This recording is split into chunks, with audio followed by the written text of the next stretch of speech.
আজকে আমাদের করমছড়াতে একটা যোগদান সভা হয়, সেখানে প্রায় 144 পরিবারের প্রায় 415 জন ভোটার আজকে ভারতীয় জনতা পার্টিতে সামিল হয়েছেন। বিশেষ করে আমাদের উদয় এখানকার ব্লক কংগ্রেসের সভাপতি ছিলেন, ওনার নেতৃত্বে বিশেষ করে আমাদের এখানে যোগদান হয় এবং পিপরামথা এবং সিপিএম থেকেও আমার কিছু বন্ধুরা এখানে যোগদান করেছে।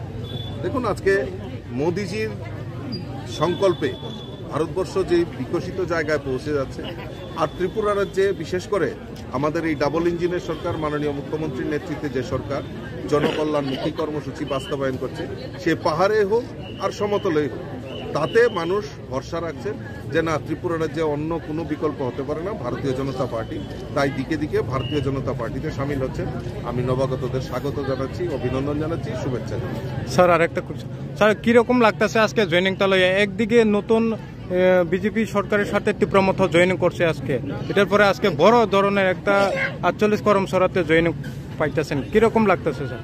না দেখুন, আমি ভারতীয় জনতা পার্টির সৈনিক হিসাবে নিজেকে খুব গর্বিত মনে করছি যে না, দিকে দিকে ভারতীয় মোদিজির বিকল্প কেউ হতে পারে, মোদিজিকে সমর্থন করতে হবে এবং ভারতীয় জনতা পার্টির স্লোগানে বিশ্বাস করা, ভারতীয় জনতা পার্টির যে মূল মন্ত্র মানুষের জন্য কাজ করা, তাতে সমর্থন করে আজকে জাতি জনজাতি, আর আমরা ত্রিপুরা রাজ্যে জানি জনজাতি বিকাশের মাধ্যমেই এই রাজ্যের উন্নয়ন সম্ভব।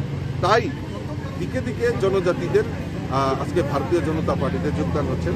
আজকে পিপরামথারও 2 জন বিধায়ক আজকে আমাদের যে বিজেপি সরকার চলছে তাতে সামিল হয়েছে, আমি তাদেরকে স্বাগত জানাই এবং দিকে দিকে ভারতীয় জনতা পার্টিতে আরও যোগদান হবেন এবং আমাদের যে লক্ষ্য, আমাদের যে সংকল্প, মোদিজিকে আরও তৃতীয়বারের মতো দেশের প্রধানমন্ত্রী বানানো, সেই সংকল্প নিয়ে আমরা কাজ করছি।